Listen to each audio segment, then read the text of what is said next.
2017, but now it is extended for the next decade up to 2021. Another reason is ISRO doesn't have technology to launch a manned mission, but it is very much part of ISRO's future programs. Though the program has not received the approval, but ISRO is working to develop the critical technology needed for the mission. So let's go through the details of the ISRO's manned mission.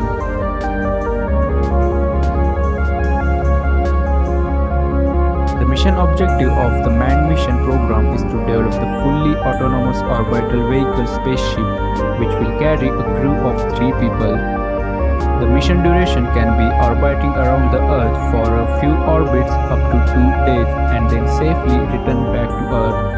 The space capsule will have life control and environment control systems.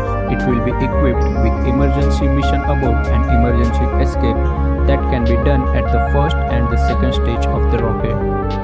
It will be also equipped with rendezvous and docking capability in order to dock at the International Space Station, considering the future collaboration with the USA, Russia, or maybe China. The space capsule will have a main engine and smaller orientation engines arranged in a light package around the base, which will give Earth orbit maneuvering capability. The astronauts trained for the mission will be called as Vyomanauts, which is a Sanskrit word, in which Vyoman means Akash or sky.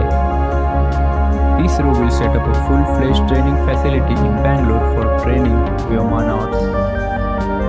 The crew vehicle will be launched on the GSLV Mk3, which will be equipped with cryogenic engine.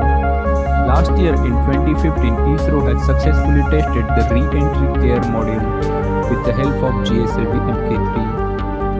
Yet, the GSLV Mk3 is not fully developed as the manned mission are required to carry more payload, but for this to happen, the cryogenic stage of Mk3 needs to be fully operational. The high-thrust cryogenic engine, which will be used for launching 3-ton class payloads, successfully test-fired at ISRO Propulsion Complex at Mahendragiri, will be in the service by